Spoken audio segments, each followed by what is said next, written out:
So this presentation is an introduction to transferred malice. So I'd like you to have a read of this scenario, and I'd like you to have a think about the following things. Can you identify the actus reus in this scenario? Can you identify the mens rea? And is Andy responsible for Rena's injuries? Now, if you're not familiar with actus reus and mens rea, you need to go back and you need to find out what those are, because none of this will make any sense without knowing those things. So just as a reminder, actus reus is the guilty act. It's usually a commission, a doing thing, a positive action, and the mens rea is the mental element. So the scenario is this, and this is based on a real previous exam question. So Andy saw Bilal standing at the bus stop as he drove past. Andy immediately stopped his car and, in an aggressive manner, ran over to Bilal, shouting racist abuse and accusing him falsely of being involved in the kidnapping of a child.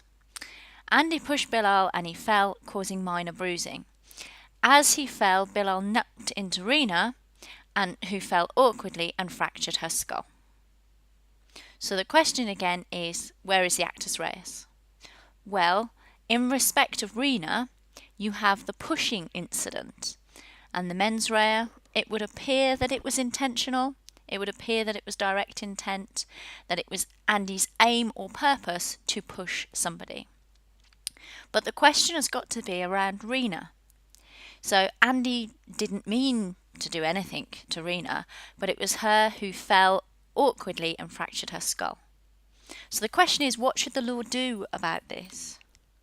Well, hopefully your sense of fairness and your sense of justice is saying to you that it wouldn't be appropriate for Andy to get away with it, even though he didn't mean to hurt Rena. And this is a concept known as transferred malice. So transferred malice is where the injury intended for one person falls instead onto another. In the law, the defendant is still guilty or liable for this, and it doesn't matter that the actual victim is different to your intended victim. But you do have to have sufficient mens rea for the type of offence that you have committed.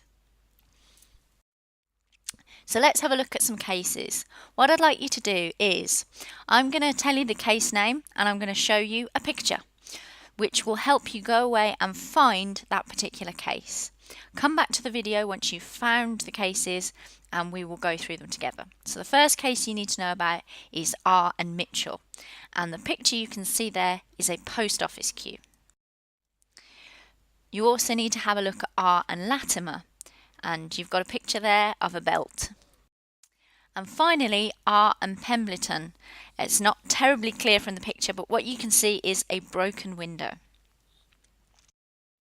So I'm assuming that you've gone away, you've spent some time and you've researched these cases, and you're just here to confirm your understanding. Or maybe you've just continued to press play knowing that I will eventually tell you the answers. So R and Mitchell, I always call this Mitchell the post office pusher. Mitchell punched somebody over pushing into the queue in the post office. So he punched victim 1, who stumbled backwards into victim 2. Victim 2, who was an elderly lady, fell over and broke her hip and died.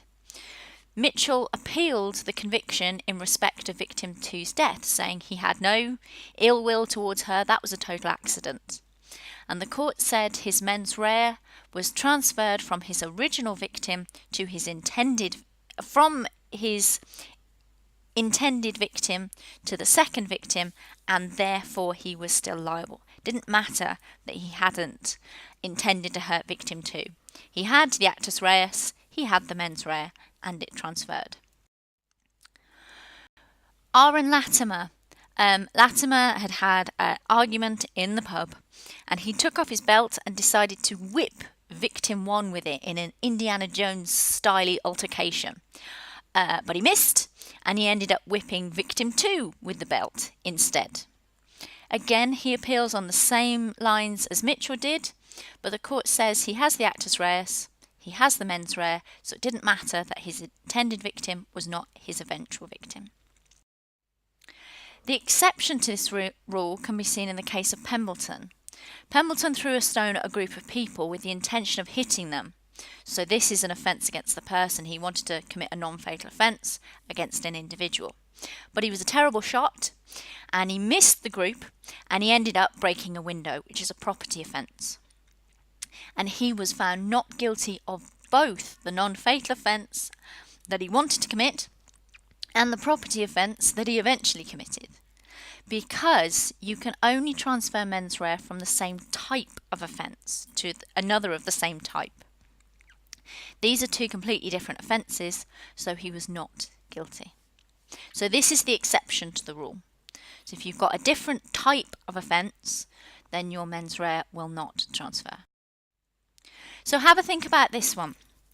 I walk around college with a screen mask on and I see a risk of scaring people, so I know that I am reckless, and we know that causing people to fear immediate unlawful force is the offence of assault. That's the actus reus of an assault.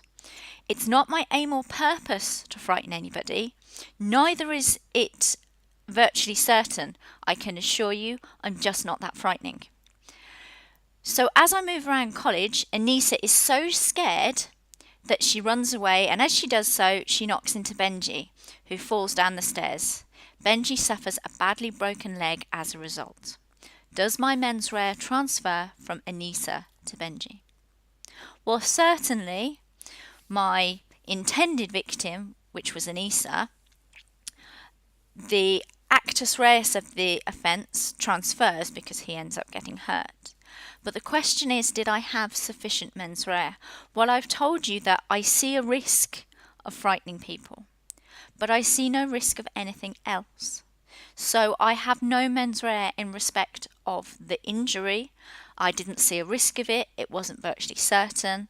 Neither was it my aim or purpose. I didn't foresee some harm. I didn't foresee any sort of harm. And a badly broken leg is likely to be too serious an offence. So I wouldn't have sufficient mens rea in this particular instance. So what I'd like you to do is review your notes. You've only got 3 cases and a definition. It should be dead simple, dead straightforward, half a page max. So make your flashcard on transferred malice now. So using that flashcard, you should be able to answer the question, outline the law of transferred malice, which for most exam boards is around 6 marks. For Educas, 6 marks is 8 minutes. Try doing it initially without your notes and then compare it back to your notes until you can get this done easy, simple, straightforward, easily in 8 minutes.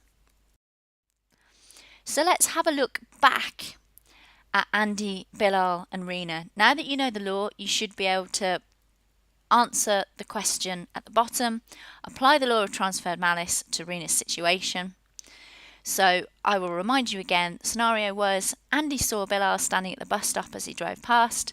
Andy immediately stopped his car and, in an aggressive manner, ran over to Bilal shouting racist abuse and accusing him falsely of being involved in the kidnapping of the child.